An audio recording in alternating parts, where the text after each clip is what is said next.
el peligro del modelo chino para Argentina y también para Sudamérica. Quédate ahí porque ahora venimos con este tema muy importante.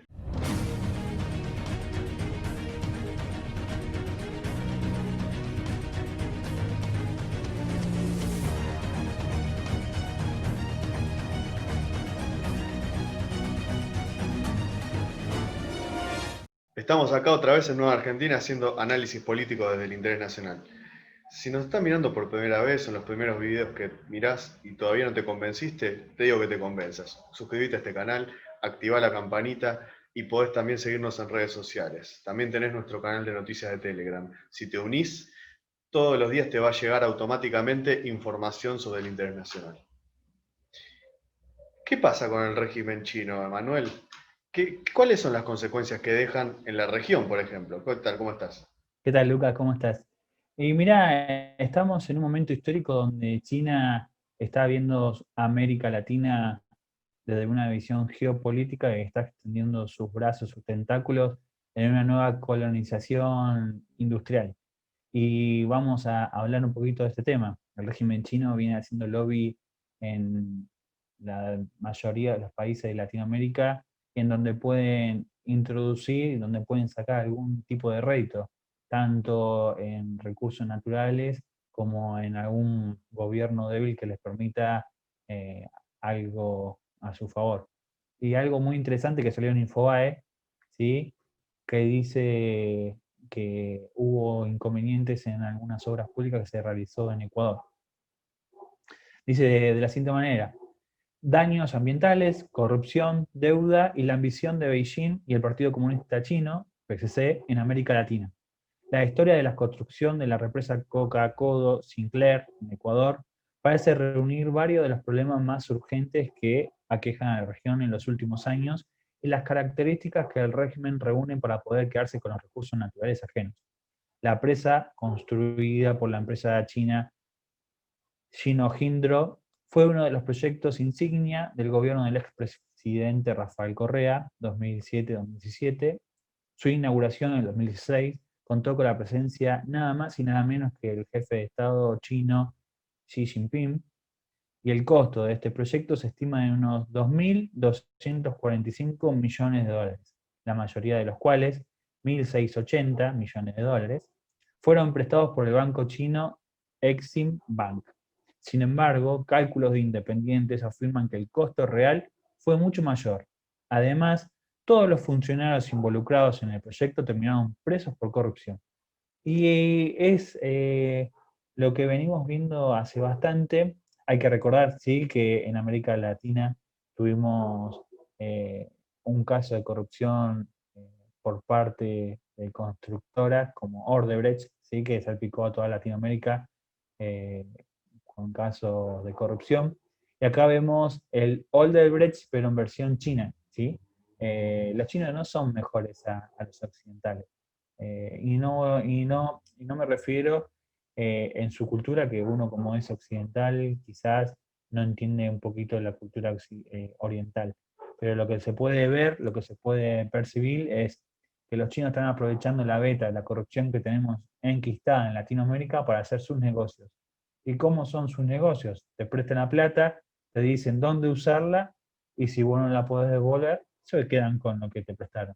Eso funcionó, si se quieren fijar, en la ruta de seda que tiene China con Europa, en la parte eh, sería sur.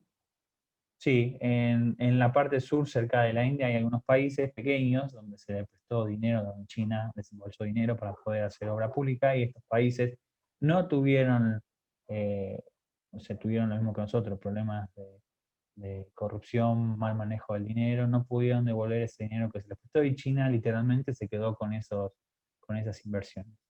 Es una manera que tiene el siglo XXI a través de la economía, a través de la inversión industrial, poder dominar un país sin disparar un solo tiro, ¿sí? Y tenemos que tener en cuenta que China está muy interesada en Argentina para construir una central nuclear que ni siquiera ellos tienen en su país, o sea, seríamos los conejitos de India. China está muy interesada en construir varias represas, entre ellas la del sur del país, y la que últimamente se está hablando mucho en Mendoza, el Portillo, si mal no recuerdo, sobre el río Colorado. Y hay que tener en cuenta estas cosas, ¿no? Primeramente, la calidad con la que construyen esas obras públicas. Segundo, tener en cuenta el entramado de corrupción que existe en la obra pública, porque no es algo nuevo. La obra pública se presta para el entramado de corrupción y no es transparente para los ciudadanos que utilizamos esas obras que se hacen. Y tercero, se puede ver una vez más cómo China avanza de diferentes sectores, como para poder tener una idea de cómo encarar estas cuestiones. Creo que América Latina se tendría, para poder combatir esto, se tendría que hermanar, empezar a planificar entre países el tipo de producción, cómo producir, qué produce un país, qué produce otro país, cómo intercambiar diferentes productos. Y una vez que podamos lograr ese bloque, sí va a ser mucho más fácil poder combatir todas estas alianzas, todo este avance geopolítico de las principales potencias del mundo. A nosotros hoy por hoy nos agarra débil, nos agarra desunido y nos agarra endeudados.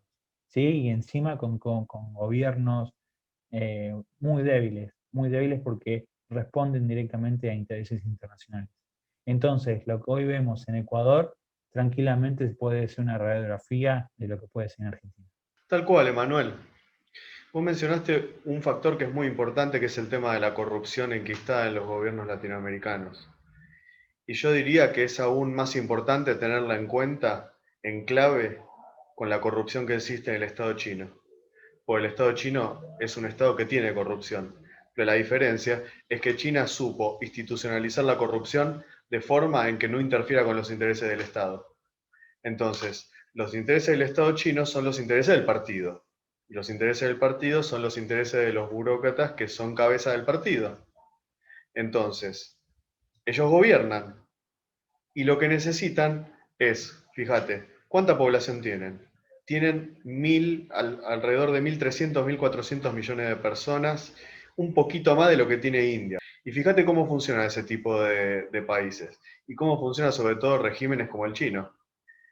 Un régimen como el chino funciona a partir de tener alrededor de 200 a 300 millones de personas en la clase media, para tener todo un entramado de casta que se dedica a la producción de bajo costo, es decir, con condiciones de esclavitud, y eso es lo que puede mantener también una casta de burócratas corruptos que funcionan en los entramados de corrupción con respecto a los países de la periferia.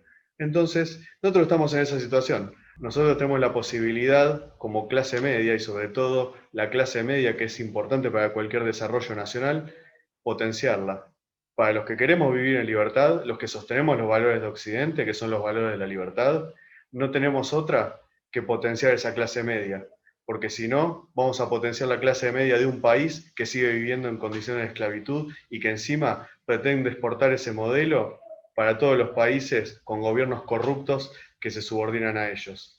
Entonces, hay que entender que países de ese tipo de gobierno lo único que hacen es reproducir el mismo esquema que tienen ellos, pero para la conveniencia de ellos, es decir, en contra de los intereses de Argentina y de Sudamérica. Si querés ayudarnos a seguir generando sentido común, entra al link de Patreon que te vamos a dejar en la descripción. Con tu donativo, por mínimo que sea, estás ayudando a que pueda existir una alternativa desde el nuevo nacionalismo, para que Argentina y América en su conjunto pueda despertar y ser una potencia.